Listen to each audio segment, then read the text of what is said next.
Hi everyone, Vero here. We are doing our June recap as well. Oh, July recap. What year is it?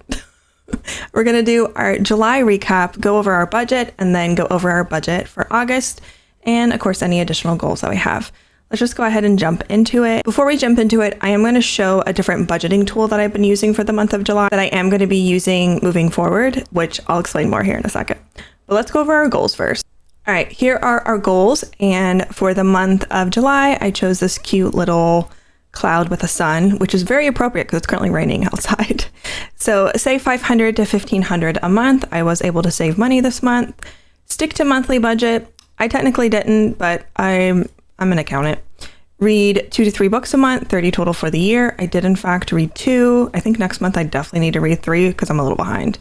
Use phone/tech less, especially before bed. Ta-da! Work out consistently 1 to 3 times a week. I've been using my treadmill, which you actually saw in my last vlog if you watched that. And if you haven't, go check it out. Cook more meals, order out less. I did order a little bit more this month than I probably should have, but I still cooked a lot too, so I'm gonna count it. Try 1 new recipe a month. I did try this chicken broccoli casserole this month, and it wasn't bad, but I think if I make it again, I'm gonna make some adjustments, but I'm glad I at least tried a new recipe. Upload a vlog channel 2 to 3 times a month. We did that. And upload 1 long form video or 5 times clips a week to gaming channel a month. We did that. Actually, I had some weeks where I ended up doing 6 to 7 clips, so I'm very happy with that. And then as for goals in the next month, I don't think anything's going to change, except I would like to try and hit 3 books next month instead of just the 2. And I do want to be a little bit better about sticking to the monthly budget. I kind of want to add icons to these too, but that might be something that we do before next month. But let's go on the recap. All right, I moved stuff around so it'll show up on camera. But for TV shows, I watched Grimm season 2, 3, and I'm actually almost finished with season 4. So I'm going to add that in here as well. I've been really enjoying that show. I actually originally watched it like 10 years ago. I watched seasons 1 through season 3. But I was watching it while working, so I really wasn't paying attention. So I've been really enjoying it this time because I feel like I'm actually paying attention. And I just finished episode 19 of season 4 during my break. So we have 2 more seasons left after we finish. So I'm very excited. But if you check out my TikTok, Watch with Vero, I talk about what shows I'm watching and movies there and go into a lot more detail and show like different scenes and stuff that I really like. So if I remember, I'll link it down below. Otherwise, if you just search Watch with Vero. Resident Alien also came back this month for season 4. But since I've been so caught up on watching Grimm, I only watched like the first 2 episodes. And I think I might wait until the entire season airs and then I'll watch that. But it probably won't be until after I finish Grimm. Which at the rate I'm going, we're probably going to finish in August. For books, I read Stardust by Neil Gaiman. That was part of our book club in my Discord server, discord.gg/veroicon if you want to join it. For next month, we're actually reading a classic, so I'm very excited for that. And then I also listened to the audiobook Dinosaurs Rediscovered, The Scientific Revolution and Paleontology by Michael J. Benton. I listened to that actually in my last vlog too. I talked about it a little bit. And I've always loved dinosaurs. I think Jurassic Park and A Land Before Time is to blame for that. So it was really interesting to listen to. And it was part of like the Audible Premium. You got to listen to it for free. So I checked it out. It was really good. For movies, I only watched 1 movie because like I said, I just been watching Grimm pretty much. And I watched the movie Stardust after I finished the book. I thought it would be fun. The book definitely felt a little bit more serious than the movie did. I really liked the movie. It has a really good cast. I think it's on Peacock or somewhere, or no, Paramount Plus. But I ended up renting it on Amazon, I think for like $2 or something, but I really liked it. All right, for high points, I just added another one that I forgot to put there, but I got a new laptop. I purchased the Microsoft Surface Pro 2-in-1, I think. It's not going to be here for a couple more weeks, but I bought it during the Amazon sale. Decided to splurge a little bit. I also started using a new budget app called Monarch, which I'll show here in a minute, and I've been really loving that app. I finished the game Split Fiction with my friend Art. We actually started it last year, at the end of last year, before she had her very adorable baby, and we weren't able to finish it until this last month, and it was a really good game. It's a co-op game that you play with one other person. You each control a different character, and it was so much fun. I would definitely love to play it again as the other character. I played Zoe for anyone that's familiar with the game, and it was just so much fun. I really enjoyed it. I'm so glad she asked me to play with her. So if you're Art and you're watching this, thank you. And then finally, Apex Legends Early Access. I got invited to test out the new season early last week on like the down low kind of, and I got to post content on it today. And that was a lot of fun. And then on Monday, August 4th, I'll be doing a special stream of the new season as well over on my gaming channel, Vero. If you want to come hang out, we'll be on Twitch and YouTube. And I might try streaming on TikTok again. For low points, I had to get a root canal. I had 3 dentist appointments within a week. I was basically having some like weird, it felt like my gums were mad. I don't know. Like I was having like some weird mouth pain to the point that I thought I had to go see an emergency dentist. I couldn't find one that took my insurance. And then finally I was able to get a hold of my dentist office through the emergency number. I was on 800 milligrams of ibuprofen. I didn't feel a thing until I could see my dentist. I saw my dentist on Tuesday. This was a couple of weeks ago. And she was like, yeah, I think you need a root canal. Then I had to go see someone to get a root canal. And then after I got the root canal, which office was great that I went to, had to pay $500 out of pocket. That was rough. Then I went back to my actual dentist and she did the permanent filling. So it was this tooth, somewhere over there. No issues since then. So root canal was definitely not fun, but I'm glad I did it because now I don't have to worry about it. So before I show the budget app that I'm going to use, I wanted to talk a little bit about it. So the reason I decided to do it is because I found I was having trouble using the spreadsheet. I really like the spreadsheet. I love how it looks. I think it's great, but I am just too lazy to input everything. So I felt like my budget recaps were not a very accurate representation of my spending, not only for me, but for y'all that are watching this video, because there's a lot of stuff that I just didn't track because I just forgot or I just got lazy and didn't put it in there. By using an app, it meant that I had no way to highlight. There's nothing to forget. Like it's automatically doing it for me every day. It's telling me what I'm spending money on. It's automatically categorizing everything. You do kind of have to like set everything up. And the reason I decided to go with something called Monarch Money is I was Googling and looking on YouTube videos of budgeting apps. I had used Rocket Money before, but I really wanted something that had not only an app that I could use on my phone, but something that I could use on my browser. 1, for these budget videos, and 2, sometimes I just want to access it on the website. I don't always want to have to look at my phone to look at my budget. And that's what sold me on Monarch. They also had a 50% off coupon. So I got the first year for $50. This video is not sponsored. This is just my own opinion. I really liked the app. I used it for the entire month of July, and I'm going to be using it for at least another year since I paid for a year. I will leave a referral link down below. If you want to try it for 1 year, you can get $50 off. Totally no pressure at all to use the link. If you want to, great. If not, don't worry. But let's go ahead and go over the budget. Before I show it, I'm not going to show my income as I have in the past. I don't want to make anybody feel bad or anyone to feel like I should be making more, or I don't know. I don't want to talk about the income. It makes me uncomfy. So I'm going to show everything else though. So let's go ahead. Let's go over our expenses for the month. So first we have household. I broke this down into rent, lawn care, and security system. So my rent was $18.28 for the month. My lawn care was $96 for the month, and my security system was $45. So I had $22 left, $1 left, and $2. I try to get it as close as I can. I don't mind if I'm not budgeting down to the dollar.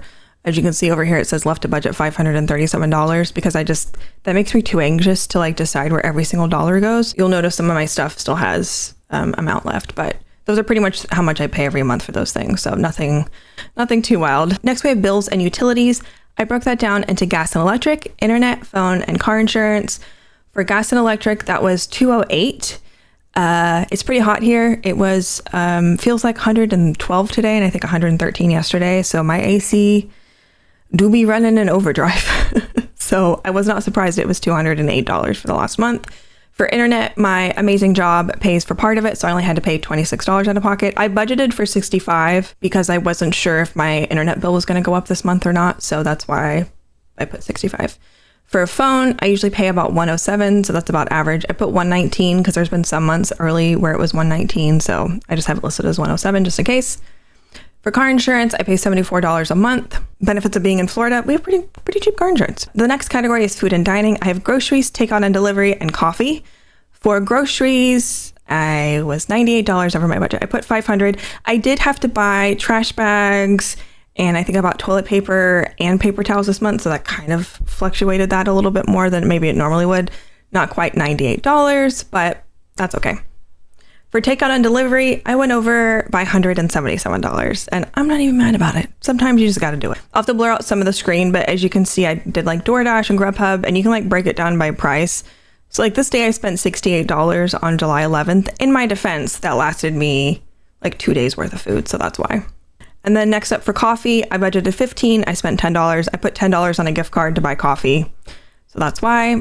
The next category we have is lifestyle. This is entertainment, makeup and skincare, shopping, subscriptions, gas, Piper, gaming, and content creation. I definitely need to maybe swap some of these out of here a little bit, but I'm still trying to figure out this category. For entertainment, I had a budget of $75. I spent $8. That was like a movie rental and I think something else. For makeup and skincare, there was a sale on Amazon for like their Prime sale, and I did spend a little bit more on makeup and skincare than I normally would because of the sale. So I tried out some different stuff. So I definitely went over it by $136, but that's okay. For shopping, as I said, there was an Amazon sale and I definitely spent more than I should have. There is also some of Piper stuff probably under here, but I don't think I properly categorized everything, but that's okay. So that we went over by $140 because I ended up spending $590, which is way too much money. I definitely splurged quite a bit. One thing I'll see in a short soon, but I definitely bought a new Kindle. Whoopsies. For subscriptions, I budgeted $150. I didn't really know how much I was spending on subscriptions, so I kind of just put a number down, but it looks like I spent $218. Then for gas, I actually did have to buy gas this month. I budgeted $45 and it was only $38 to fill my tank. For Piper, so the reason Piper went over, I included her insurance in this one, which is like $82 a month.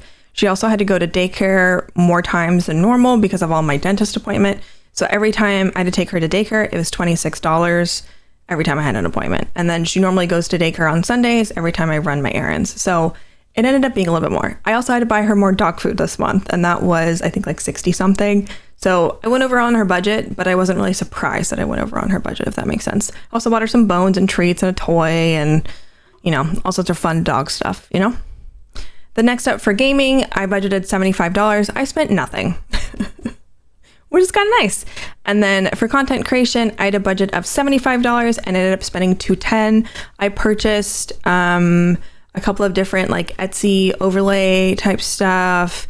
I purchased the new outro that I have for this channel. I purchased the new banner. I purchased a bunch of like different things, so that's why. And then finally, the last category that I have is other, which is gifts, miscellaneous, and credit card payments. I just put credit card payment because I needed to assign it to something. Right now, I try and use my credit card for literally everything.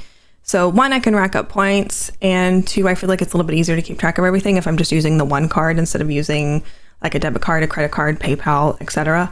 So I'm trying to use my credit card a lot more, so I just put that on there, which is why it's just $1. For gifts, I didn't have to buy any gifts this month, so that's why it's $0.